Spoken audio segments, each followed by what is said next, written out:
ครับก็อย่างที่เกริ่นตอนต้นนะครับว่าเพราะอะไรปั๊มน้ำไม่หยุดทำงานสักทีตัวตัดปั๊มไม่ตัดเกิดจากอะไรนะครับก็ส่วนมากแล้วนะครับก็คือสาเหตุหนึ่งนะครับที่น่าจะเป็นก็คือที่แท้งน้ำครับตามบ้านเนี่ยก็แท้งน้ำหมดนะครับน้ำหมดก็เลยน้ำไม่เข้าตัวปั๊มนะครับปั๊มก็เลยทำงานอยู่ตลอดนะครับมันก็จะมีแต่อากาศนะครับก็จะทำให้ตัวปั๊มมันฮีทได้นะถ้าทำงานหนักๆเข้านะครับก็อาจจะทำให้ปั๊มเสียนะครับเดี๋ยววันนี้ผมมีโซลูชันหนึ่งนะครับที่มาเสนอในเรื่องของเซนเซอร์นะครับเซนเซอร์ที่ใช้ตรวจจับของเหลวนะครับแบบไม่ต้องไปสัมผัสกับตัวน้ำนะก็ตัวนี้ก็สามารถที่จะdetect ได้ผ่านพวกพลาสติกพวกแท้งน้ำตามบ้านนะครับที่ใช้นะครับโอเคครับก็เดี๋ยวไปดูกันนะครับว่ามีอุปกรณ์อะไรบ้างนะครับตัวอุปกรณ์นะครับก็จะมีตัวบอร์ดนะครับ ESP32 นะครับใช้เป็นตัวนี้อย่างเดียวก็ได้นะครับดึงออกมาแล้วก็ทำการต่อพวก OLED ทำการต่อสายจัมเปอร์ไปที่ตัวเซนเซอร์อะไรนี้นะก็จะมีอะแดปเตอร์นะครับที่ใช้คู่กันแล้วก็มีเซนเซอร์นะครับเซนเซอร์ตัวนี้เซนเซอร์ลิควิดนะตรวจจับของเหลวนะครับจะใช้ไฟ 5-24 โวลต์นะครับผมแล้วก็สายจัมเปอร์จริงจะถอดจากตัวนี้เลยก็ได้นะครับต่อเข้าตรงกับตัวคอนเนคเตอร์สีเขียวนะครับเดี๋ยวจะไปทำการต่อเซนเซอร์กันนะครับซึ่งเราจะใช้ตัว I/O0 นะครับ I/O0 เป็นขาอะไรของตัว ESP32 ตัวนี้เดี๋ยวผมจะมีตัวไดอะแกรมนะครับลงไว้ให้ข้างใต้คลิปนะฮะ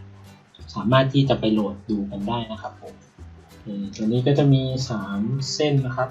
สีน้ำตาลก็จะเป็นไฟนะครับไฟนี้ผมก็เลือกใช้เป็นไฟ5 โวลต์นะครับ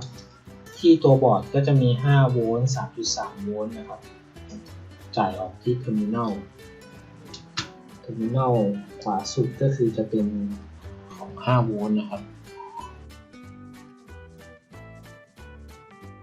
ส่วนสายสีน้ำเงินจะเป็นกาวส่วนสายสีเหลืองก็จะไปต่อที่ตัว Channel นะครับ I/O0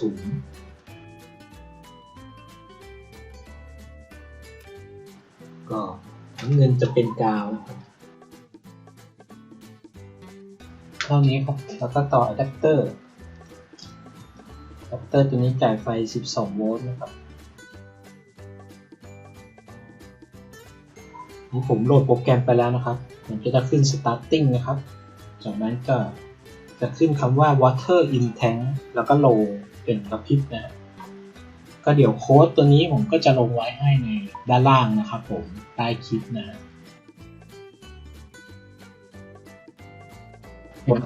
ถ้าตรวจไม่พบน้ำนะครับในขวดนะก็จะไฟก็จะดับนะครับถ้าตรวจพบน้ำไฟแดงนะตอนที่ไฟแดงนะครับเป็น normal นะครับก็โชว์ที่ LED นะครับเป็น normal แต่ว่าถ้าเมื่อไหร่ที่ไฟดับปุ๊บตรวจจับน้ำไม่เจอนะครับก็จะขึ้นโลกับคลิปนี้ถ้าดูในตัวโค้ดนะครับ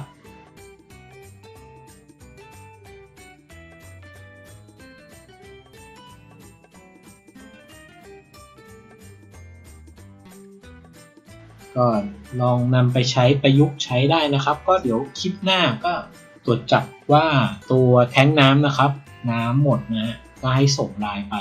เราก็จะได้รู้นะครับว่าน้ำหมดปุ๊บก็มาดูที่แท้งน้ำว่าทำไมถึงหมดน้ำไม่เข้าหรือว่าน้ำประปาเขาไหลมาไม่พอแรงดันไม่พอก็อาจจะต้องเปลี่ยนเป็นแบบต่อตรงก่อนก็จะ